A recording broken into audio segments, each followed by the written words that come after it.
ॐ श्री परमात्मने नमः। श्रीमद्भगवद्गीता अथ प्रथमोऽध्यायः। धृतराष्ट्र उवाच धर्मक्षेत्रे कुरुक्षेत्रे समवेतायुयुत्सवः मामकाः पाण्डवाश्चैव किमकुर्वत संजय। संजय उवाच दृष्ट्वा तु पाण्डवानीकं व्यूढं दुर्योधनस्तदा आचार्यमुपसङ्गम्य राजा वचनमब्रवीत् पश्यैतां पाण्डुपुत्राणाम् आचार्यमहती च मूम् व्यूढान् द्रुपदपुत्रेण तव शिष्येण धीमता अत्र शूरा महेश्वासा भीमार्जुनसमायुधि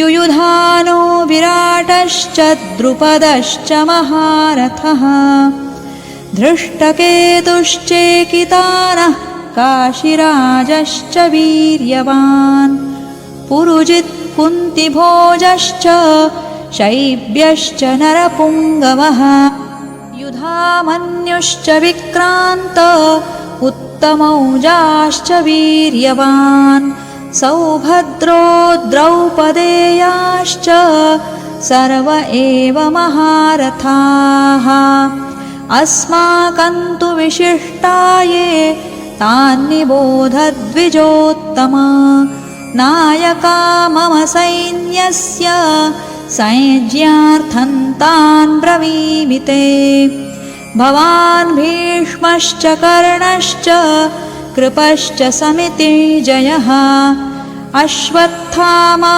विकर्णश्च सौमदत्तिस्तथैव च अन्ये च बहवः शूरा मदर्थे त्यक्तजीविताः नानाशस्त्रप्रहरणाः सर्वे युद्धविशारदाः अपर्याप्तं तदस्माकं बलं भीष्माभिरक्षितं पर्याप्तं त्विदमेतेषां बलं भीमाभिरक्षितम् अयनेषु च सर्वेषु यथा भागमवस्थिताः भीष्ममेवाभिरक्षन्तु भवन्तः सर्व एव हि तस्य संजनयन् हर्षं कुरु वृद्धः पितामहः सिंहनादं विनद्योच्चैः शङ्खं दध्मौ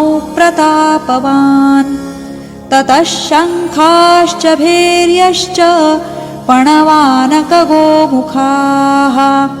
सहसैवाभ्यहन्यन्त सशब्दस्तु मुलोऽभवत् ततः श्वेतैर्हयैर्युक्ते महति स्यन्दने स्थितौ माधवः पाण्डवश्चैव दिव्यौ शङ्खौ प्रदध्मतुः पाञ्चजन्यं हृषीकेशो देवदत्तं धनञ्जयः पौण्ड्रं दध्मौ महाशङ्खं भीमकर्मावृकोदरः अनन्तविजयं राजा कुन्तीपुत्रो युधिष्ठिरः नकुलः सहदेवश्च सुघोषमणिपुष्पकौ काश्यश्च परमेश्वासः शिखण्डी च महारथः धृष्टद्युम्नो विराटश्च सात्यकिश्चापराजितः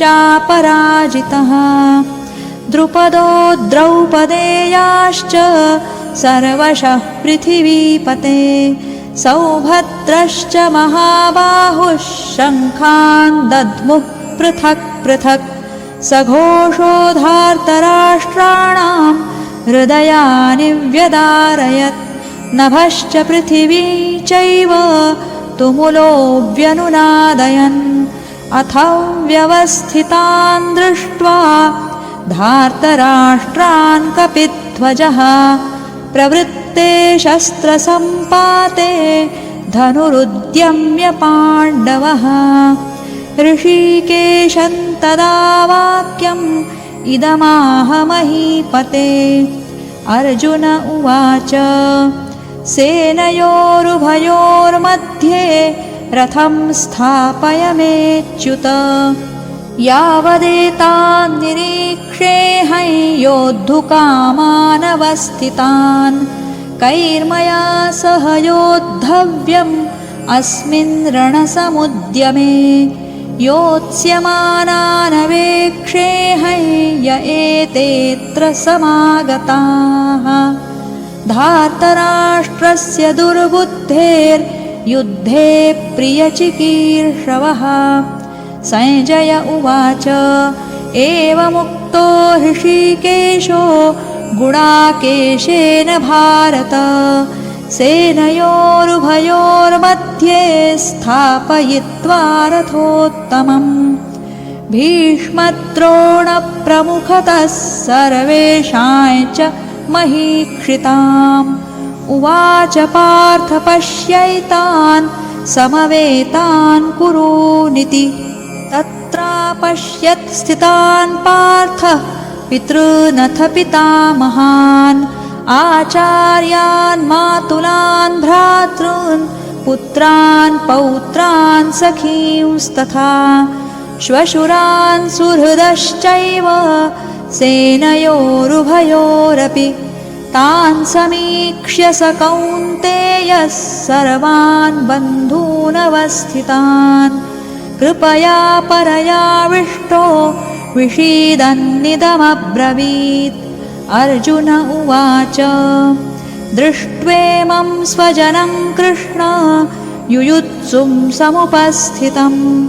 सीदन्ति मम गात्राणि मुखं च परिशुष्यति। वेपथुश्च शरीरे मे रोमहर्षश्च जायते। गाण्डीवं स्रंसते हस्तात् त्वक्चैव परिदह्यते। न च शक्नोम्यवस्थातुं भ्रमतीव च मे मनः। निमित्तानि च पश्यामि विपरीतानि केशव। न च श्रेयोनुपश्यामि हत्वा स्वजनमाहवे। न काङ्क्षे विजयं कृष्ण न च राज्यं सुखानि च। किन्नो राज्येन गोविन्द किं भोगैर्जीवितेन वा। येषामर्थे काङ्क्षितन्नो राज्यं भोगाः सुखानि च। त इमेव स्थिता युद्धे प्राणांस् त्यक्त्वा धनानि च। आचार्याः पितरः पुत्रास्तथैव च पितामहाः। मातुलाश्वशुराः पौत्राः श्यालाः सम्बन्धिनस्तथा।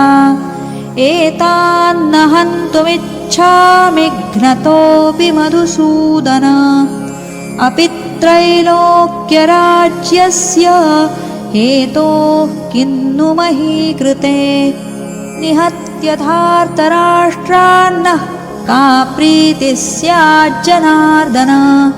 पापमेवाश्रयेदस्मान् हत्वैतानाततायिनः। तस्मान्नार्हा वयं हन्तुं धार्तराष्ट्रान् स्वबान्धवान्।